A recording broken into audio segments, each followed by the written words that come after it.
2083 सालको श्रावण 10 गते रातिको करिब 10 बज्दै थियो। सुनसरीको एउटा शान्त सडक एकाएक युद्ध मैदानमा परिणत भयो। हतियार, तोडफोड, गोलीको आवाज अनि सडकमा छरिएको रगत। 24 घण्टाभित्रै स्थिति यति विस्फोटक बन्यो कि नेपाल प्रहरी र सशस्त्र प्रहरीले पनि हात उठाए अनि अनन्त नेपाली सेना नै मैदानमा ओर्लिनु पर्यो। तर प्रश्न यो होइन कि त्यो रात त्यहाँ के भयो। मुख्य प्रश्न यो हो कि नेपालभित्र कुनै यस्तो अदृश्य शक्ति छ जसले सिङ्गो देशलाई साम्प्रदायिक गृहयुद्धको आगोमा झोस्न खोज्दैछ।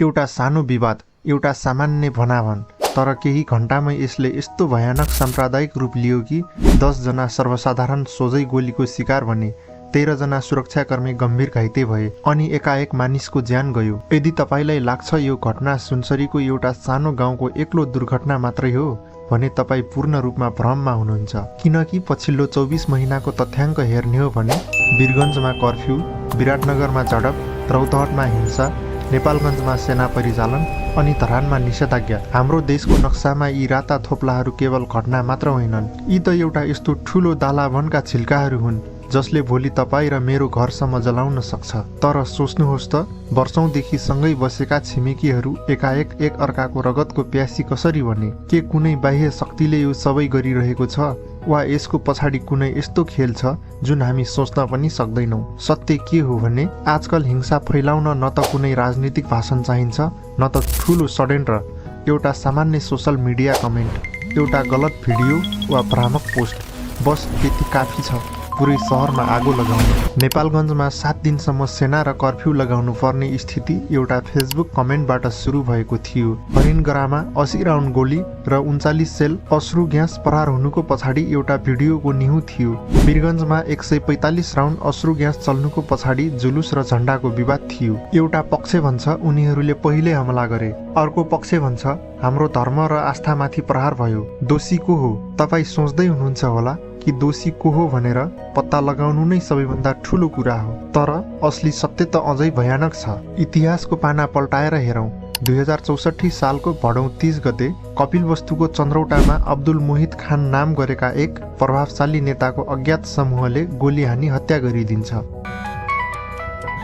उता खबर फैलियो गोली हान्ने मान्छेले ढाका टोपी लगाएको थियो। बस यति एउटा हल्लाले सिङ्गो मधेस र पहाड बीचको सद्भावलाई छेदविच्छेद पारिदियो। त्यसपछि जे भयो त्यसले नेपालको इतिहासलाई सधैँका लागि कलङ्कित बनाइदियो। सयौं घर पसलहरू खरानी बनाए, गाडीहरू जलाए, 14 जना मानिसको निर्मम हत्या भयो, महिलाहरूमाथि बर्बर अत्याचार भयो अनि 5000 भन्दा बढी मानिसहरू आफ्नै देशमा शरणार्थी बन्न बाध्य भए। वर्षौं बित्यो, अनुसन्धान भयो, तर आजसम्म कसैलाई थाहा छैन कि त्यो गोली चलाउने मान्छे वास्तवमा को थियो। एउटा झुट हल्ला, एउटा भ्रम अनि हजारौं जीवन बर्बाद।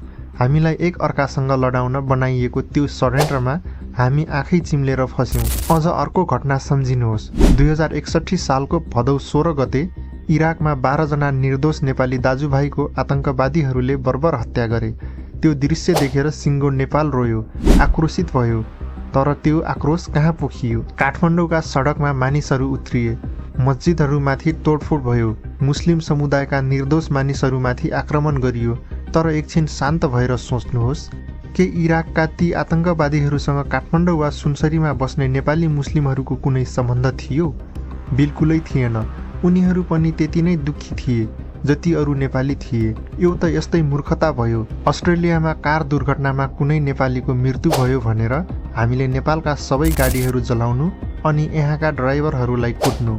तर जब मानिसको दिमागमा साम्प्रदायिक घृणाको विष भरिन्छ तब मानिसले सोच्ने र बुझ्ने शक्ति पूर्ण रूपमा गुमाउँछ। इतिहास साँच्ची छ, जब जब कुनै देशलाई बर्बाद पार्नुपर्छ शासकहरू र स्वार्थी समूहहरूले यही घृणाको कार्ड खेल्छन्। 1930 को दशकमा जर्मनीमा हिटलरले के गरे? पहिले भने हामी सर्वश्रेष्ठ हौँ, त्यसपछि भने हाम्रो देशलाई यो अल्पसङ्ख्यक समुदायबाट खतरा छ अनि डर र घृणाको राजनीति फैलाए। 10 वर्षभित्र 60 लाख मानिसको नरसंहार गरियो। 1994 को रुवान्डा सम्झिनुहोस्। भिडियो र रेडियोहरूले रात दिन एउटै कुरा फुके, उनीहरू विदेशी हुन्, उनीहरूबाट तिमीहरूलाई खतरा छ। नतिजा मात्र 100 दिनभित्र 10 लाख मानिसहरूको घरेलु हतियारले काटेर हत्या गरियो। हाम्रो नेपालमा 142 जनजाति छन्, 124 मातृभाषा छन्, 10 धर्म छन्। कसैको लागि सुँगुरको मासु अनिवार्य छ, कसैको लागि छुनै नहुने, कसैको लागि गाई गोरु पूज्य छ, कसैको लागि केही अरू। यदि हामी लड्न चाहने हो भने हामीसँग विभाजित हुने 100 वटा कारण छन्, तर जोडिनका लागि हामीसँग मात्र एउटा पहिचान छ, नेपाली। तर आज इन्टरनेट र सोसल मिडियाको प्रयोग गरेर तपाईँ र मेरो दिमागमा डर हालिँदैछ। तिम्रो धर्म खतरामा छ, तिम्रो पहिचान खतरामा छ। तर सोच्नुहोस्, के साँच्चै तपाईँको धर्म छिमेकीबाट खतरामा छ कि वास्तविक खतरा अर्कै छ? हाम्रो असली शत्रु अर्को धर्म वा अर्को जातको छिमेकी होइन।